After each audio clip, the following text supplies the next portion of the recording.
இப்ப உதாரணமா இப்ப அவர் ஓட்டு சதவீதம் சொல்றாரு.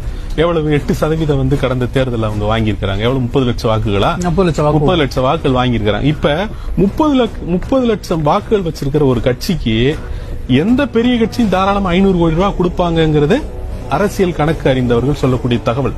வாங்கிடலாம்ல, லம்பா ஒரு 500 கோடி ரூபாய் வாங்கிடலாம்ல.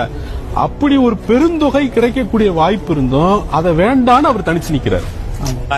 தம்பி, கோடிக்கணக்கான ரூபாயை உனக்கு தர்றேன், எத்தனை சீட்டு கேட்கறிய தர்றேன்னு சொன்ன இடத்துல வேணாம நீ எந்திரிச்சு வந்த ஒரு ஆண் மகன், பிரபாகர மகன் நான் தாண்டா இருக்கேன்.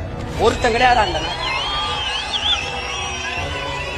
எனக்கு வேண்டாம், எனக்கு வேண்டாம். நான் 4-3 சீட்டை வச்சு பண்ண போறது இல்ல. எனக்கு இந்த நாடு வேணும், எல்லாம் எனக்கு கனவு. இப்ப என்னை பார்த்து எதுக்கு இவ்வளவு பேர் டென்ஷன் ஆகிக்கிறான், பயப்படுறேன்? நான் என்ன 10 ஆண்டு ஆட்சியில் இருந்துட்டேன்னா, இல்ல பல லட்சம் கோடி பணம் வச்சிருக்கேன்னா ஒண்ணும் கிடையாது. பஞ்ச பராரி பை மக்கள் இந்த கூட்டத்தை பிச்சைட்டு தான் என் தம்பியை நடத்திப்பாங்க. புரியுதா? இந்த மண்டையை போட்டிருக்கான் பாரு படத்தை, இவன் ஆளுக்கு 100 ரூபா போட்டிருப்பான். இதான் என்னுடைய நிலைமை. ஆனா என்னை பார்த்து ஏன் பயப்படணும்? இந்தியன் என்று சொல்லி அமர்த்திட்டு இருந்தான், திராவிடன் என்று சொல்லி அமர்த்திட்டு இருந்தான். இல்லை, நாங்கள் தமிழர்கள் தான் பயந்துட்டான்.